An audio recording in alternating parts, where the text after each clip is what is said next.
Well, it's where they punch the clock, collect the paychecks that support their families, and achieve many of their dreams. We're talking about the world of work and the women who populate it. And on this International Women's Day, I'm joined by Kimberly Steiner Murphy, Senior Regional Vice President of employment giant Robert Half, to talk about what women say they need out of the workplace right now. Welcome back to Fox 40 News at 11.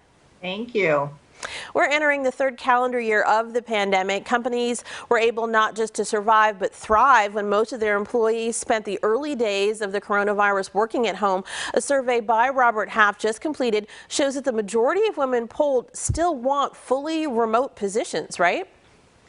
100%. I think, women were affected so drastically during the pandemic, whether it was homeschooling or childcare or any of these things that happened in the last couple of years, that now that's a priority. That work-life balance and having permanent remote work along with flexibility, that's going to be something that employers are going to have to deal with, not just right now, but in the future as well. There's a lot of pressure for people, for companies to get back into a pre-COVID flow, though. Mayor Steinberg here in Sacramento just publicly encouraging businesses to return to downtown, bring their operations back downtown. So if remote work is making your life work, how do you advocate for that in the face of this push to go back? Unless, I guess right now you could also argue the gas price angle, right? Well, for sure. But I think what will be interesting is companies have to figure out the balance of, culture and having people in a workforce, but also making employees happy.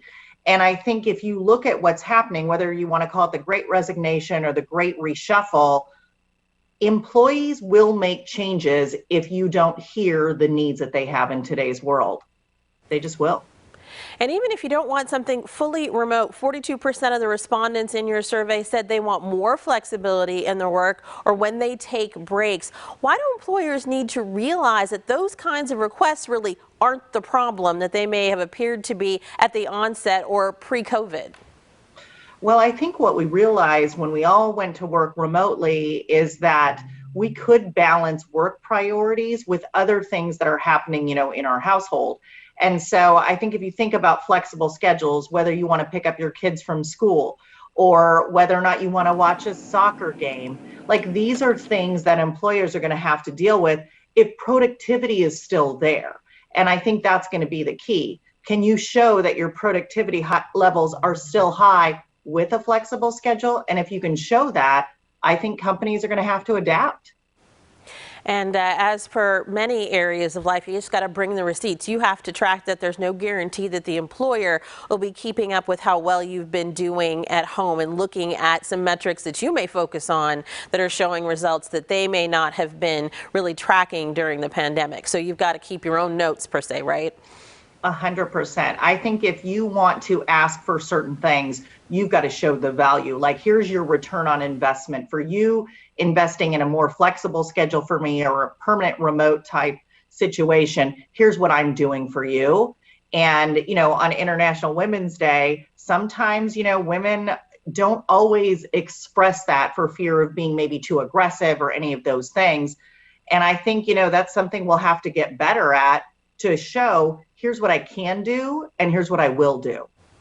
Got it. Now, women are still struggling with not being paid the same as their male counterparts or even sometimes their underlings. 65% of those workers Robert Half polled said they would leave their current job for another position with a pay raise. Now, if you have that kind of offer over here to the side, how do you go to your current employer for more money, maybe because you'd really like to stay and believe in that company? You just need more from them.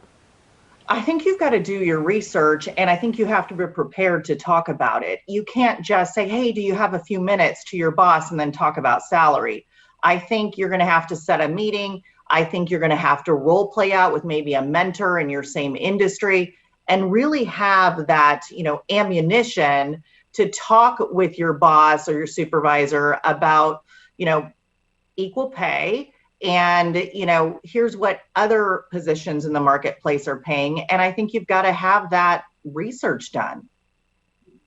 Just quickly, you just slipped something in there a lot of people may not have really heard. You said role play with a mentor. If women are not feeling super confident or feeling like they may come off too aggressive, what you just mentioned in terms of practicing that conversation really could make the difference.